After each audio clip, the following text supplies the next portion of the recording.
Do you have a HSA? Do you regard it as a savings account or a spending account? Well, here to talk with us about this is Keith Whitcomb from Perky. Keith, welcome. Thanks, Bob. It's good to be here. Good to have you here, and it will be especially great to have you walk us through the article that you wrote about this topic for Retirement Daily. Sure. Well, let me just start, Bob, by letting you know that I'm going to touch on two things specifically. One, I'm going to just highlight some of the major points of the article, and then take a quick look at the current trends in the HSA marketplace today. So, I think a lot of our viewers or readers of the article are familiar with a high deductible health plan at this point and the accompanying health savings account. But just to take the biggest, most generalized top-down view of it, the HSA is tax-free, and that is different, completely tax-free. And compared to tax-deferred accounts like your 401k or an IRA. So in general, the HSA benefits by tax-free contributions into the account, tax-free growth of that account, and then tax-free withdrawals from the account, as long as those withdrawals are spent on qualified medical expenses. And then within the article, I talked about the quad tax advantage, because typically the HSA, that's it, the triple tax advantage, you'll hear that all the time. So for me, the quad tax advantage is that when you make those contributions through your employer, you also avoid FICA taxes, and that's another 7.65% right off the top. So that doesn't get chopped when you are actually making those contributions into the HSA. But do remember that it's tax and penalty free just for QME, so for qualified medical expenses. If you go ahead and spend it on other items before age 65, there's a 20% penalty associated with that. And then one of the other things since the article was published is that the CARES Act, which was enacted last year in March, about this time last year, it actually expanded the list of qualified medical expenses. For example, you can now basically use your HSA for over-the-counter medications that you don't have a prescription on. So if you haven't looked recently at what's on the list of qualified medical expenses, go ahead and get out online and do that. I'm not here to promote anyone in particular, but there is some good information at hsabank.com if you'd like to just go ahead and check out that. The second thing I want to talk about, Bob, is just that the HSA is a blend of products. And I think this is something that's typical in financial products today. And that unlike say a classic term life insurance that you might get from through voluntary benefits with your employer, you pay a premium, it's a 1-year contract. If you die within that year, the beneficiaries are paid an amount. You contrast that with variable universal life or other life products now that have investment components. They're multi-year. They're used for tax planning. They're used for estate planning. And so what's happened is that you've gone from having a pure risk management product to products that kind of span both investing and insurance. And the HSA is like that. So on the insurance side, the HSA is intended to build a self-insurance fund that you can use to pay your current medical expenses. It's to cover those deductions before the coverage actually kicks in. And as a result of that, you're going to need liquidity in that account in order to do that. So, so for a base, you don't want to be invested in assets that are going to decline, like some of the assets did, obviously, last year at this time. So if you had a medical event, COVID, at the same time you had a market event, a huge drop, that would be a problem. And then the other side of that is that the HSA can also be used to accumulate funds over time, and you can use it to save for retirement medical expenses as well. So really what you need to do is think about integrating any kind of investing activity in your HSA account with your other accounts and really review what it is that you have for other assets and debt and insurance coverages in order to dovetail that into the overall planning of your financial assets and liabilities. A third piece that I wanted to touch on today too, Bob, was the HSA versus a 401k match. And basically, in general, if the match is equal to or greater than 50% on the dollar, then it's likely that going with the 401k first and then coming back to the HSA is going to be your best solution, your best option. Even matches as low as, say, 25 cents on the dollar likely will favor the match over going with the HSA. It's really people in high tax brackets that will not benefit by that. And then finally, I just want to touch on the loss of Social Security due to the reduced FICA payments that we talked about previously. Yeah, you get to save on FICA up front, but oh, by the way, you're reducing your compensation that's used as the calculation for your Social Security benefits. So that I have been in meetings with an advisor who they adamantly say you should never do this. Now, if you really look at the numbers and you go in and evaluate it, it's individuals at very low income levels where Social Security is replacing high percentages of that income.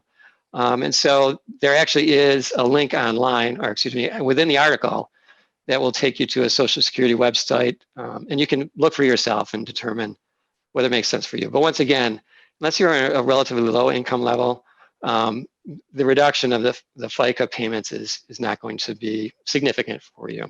Right. So just a couple follow-up questions, Keith, if you don't mind. One is, at the moment, when you look at HSA numbers, generally it appears that balances are relatively low and that most people are using their HSAs for current medical expenses. Is that what you witness as well?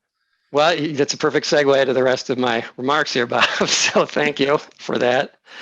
Devenir comes out with a report every year, and they have done it for a number of years. It looks at year-end balances and activity within the HSA. So I'll just kind of throw out some numbers that they have produced in their most recent report. The total growth of balances back in 2019, when I originally wrote the article, the HSA balances were projected to grow to 75 billion at the end of 2020. And to be quite honest, Devenir, every year they have a projection. I always look at the projection like, okay, fine, because to be quite honest, it's not stable growth or linear growth. It's always this exponential growth, and the thing looks like a hockey stick, and I kind of roll my eyes a little bit at it. But in actuality, total assets actually exceeded 82 billion at the end of 2020. And that amount increased by another 5 billion in January of this year alone. So the characterization of balance growth within the HSA accounts in general is very strong at this point. And then also the number of accounts is continuing to grow as well. So the accounts exceeded 30 million at the end of 2020, and that represented a 54% increase in accounts opened in the last 3 years. So you can really see that there's continued momentum in both the opening of accounts and in the dollar amounts invested in those accounts. And then I'm really talking about investing because, once again, we do understand that you can invest those dollars. In 2019, about 4% of accounts were investing. So sounds like a pretty low percentage. That rate increased by 50% to 6% at the end of last year. So you think, all right, 94% of people are not investing at this point. However, 6% of the accounts ends up being about 1.7 million accounts. So it's a large number, even though it's not a large percent. And the dollars in those accounts were valued at close to 24 billion at the end of 2020. So out of the 82 billion, you're looking at about 30% of assets being owned by people who are investing those balances. So that's pretty significant from a dollar standpoint too. It is, especially, and I think back to when HSAs were first created, and they were often referred to as IRAs for healthcare expenses or healthcare expenses in retirement. So it seemed like a small portion, but is using it for that purpose, but an increasingly growing portion of people might be using it for that purpose. Yeah. And then I think the other thing too, Bob, is that there's a trend, and it's kind of, well, it is intuitive, that the longer that your account is open, the more likely there's going to be a balance. So Devenir also has done, they've produced numbers and graphics to support this. And to be quite honest, when I first looked at them, I was kind of like, what are they talking about? But basically the trend is that the longer it's open, the larger it becomes. And then accounts that were opened in 2005, on average now have over $17,000 in them. So So this building of the surplus over time, tends to lead to more investing, I think, too. And it's, once again, it's sort of like, I think people are putting money into those accounts, and then some gets left over. And unlike an FSA, that just accumulates over time. So those longer dated accounts just start accumulating funds. And as an example, the average investor balance of those who open their investing accounts in 2004 is like $58,000 at the end of 2020. So once again, those individuals, and it seems as though in looking at last year in terms of the average dollar amount that was used to open an investment account, it was about $11,000. And so I think what's happened is that over time, people have accumulated balances. They haven't used all of the funds for qualified medical expenses. They kind of reach about $10,000 in that account, and they think, well, maybe now is the time to start investing that thing. And so I think that's sort of the trend at this point, and it's kind of, they have taken care of the liquidity needs of their account, Right. and they're, once again, maybe as a result of some articles, et cetera, and just news in general, thinking about moving that into a longer term investment and portfolio. Right. So this might be a good segue to talk a little bit about how to invest your HSA if you have that ability. Right. So I'm not going to give any specific investment guides. I want. No, that's quite right. Bitcoin, no. So, but in general, I think what you're going to look at doing is, once again, making sure that you have liquidity if you need it. And I think part of the focus is not to just look at the HSA, is to go ahead and look at other resources that you have. It may be that you have an emergency fund, you may have an ability to borrow from a 401k, but these other resources, and they may not be assets necessarily, once again, the ability to borrow maybe on a home equity line of credit, so that in the context of your entire financial resources, then you measure how much money do I actually need to have in that HSA in order to cover my out-of-pocket max, my deductibles. And to be quite honest, Bob, that also is a function of the plan.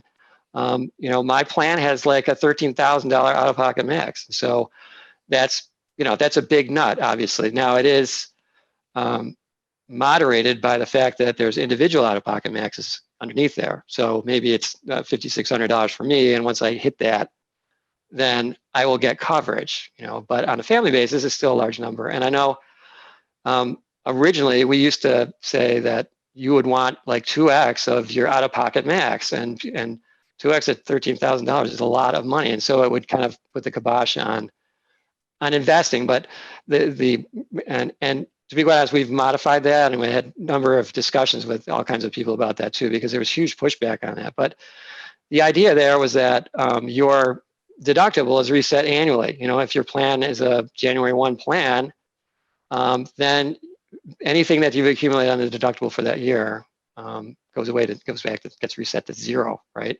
Mm-hmm. So if you had if you had you or your spouse, you had a difficult pregnancy and it just happened to run over year end, then you would, burn your deductible or your out of pocket in the first year. January resets, and now you got to burn it again. So in a sense, you could be hit by 2x of that out of pocket within a couple of weeks' time, if it was unfortunate enough to actually roll over the timing of the plan reset date. So is that helpful, Bob? It is. So talk a little bit about, if you do have the ability to invest, you need to look at the accounts that are available, or the asset allocation, or just sort of how you might want that money to be invested relative to, I guess, the investment objective, perhaps, and the time horizon. Right. So once again, based on your time horizon, as you just alluded to, Bob, you're going to be looking at probably similar strategies that you have for your 401k. If in fact, that makes sense for you at this point, if that's being rebalanced appropriately, et cetera, and you've gone in there and determined that. Now, I think from an accumulation standpoint, you have a long-term time horizon, so you're going to be basically locking that in to something very similar that's in your 401k. As you reach your 50s and certainly early 60s, then you're going to want to think about, how am I going to use that accumulated balance for qualified medical expenses? And you may want to, at that point, think about moving away from more of an all-out accumulation strategy to something that's going to start providing some more secure or stable income opportunities so that you can actually pay for your medical expenses in retirement. Yeah. So I'm going to throw one more curveball at you, Keith, which is when I think about saving for retirement, in the absence of an HSA, I sometimes think that you would allocate a portion of your 401k contribution toward future healthcare expenses. But in the presence of an HSA, you might have the ability to earmark that contribution toward your future healthcare expenses, and the amount that you're contributing to your 401k would be for other expenses, perhaps other than healthcare expenses. Yeah, I'd say absolutely, Bob. And there's been a number of studies. I think Fidelity comes out with a number periodically that talks about how much a couple is going to spend in retirement, and the number is astronomical, to be quite honest. So if the HSA, and once again, this is probably for people who are earlier in their careers, there are limitations that are pretty significant on how much money you can stuff into an HSA in comparison to, say, a 401k. So if you're late in your career, the opportunity to accumulate a lot of money is not as good as it would be for a younger individual. But I think, yes, absolutely, you start to look at that account location and what is the purpose of that. And you should start to think about, okay, well, this is my savings for that huge retirement medical expense that everyone has made me scared of at this point, to be quite honest. Right. All right, Keith, I want to thank you for sharing your knowledge and wisdom about this topic. It's greatly appreciated. Very good, Bob. Anytime.